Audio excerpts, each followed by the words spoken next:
അപ്പോൾ hello guys, ഈ particular വ്യക്തിയുടെ ഇപ്പോഴത്തെ മുഖഭാവം കണ്ടിട്ട് നിങ്ങൾക്ക് എന്താ തോന്നുന്നത് ഗൈസ്?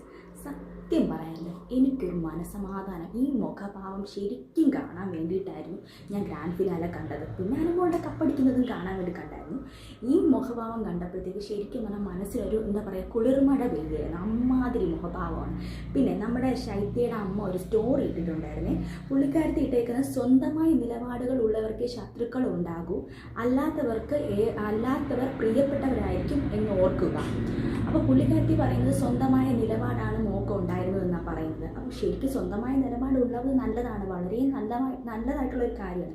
പക്ഷേ സ്വന്തം മതം മാത്രം ജയിക്കണം, മറ്റുള്ളവരെല്ലാം കരിവാരി തേച്ച് മറ്റുള്ളവരെല്ലാം താഴ്ത്തിക്കെട്ടണം എന്നൊരു നിലപാട് ഒരിക്കലും ഒരു മനുഷ്യ സ്ത്രീക്കും പാടില്ല. സ്ത്രീയോ പുരുഷൻ ആർക്കും മനുഷ്യനും പാടില്ല. അപ്പോൾ ഈ മുഖഭാവം കണ്ടി ശരിക്കും പറഞ്ഞാൽ ഏഷ്യാനെറ്റിലെ എഡിറ്റർ ആരായാലും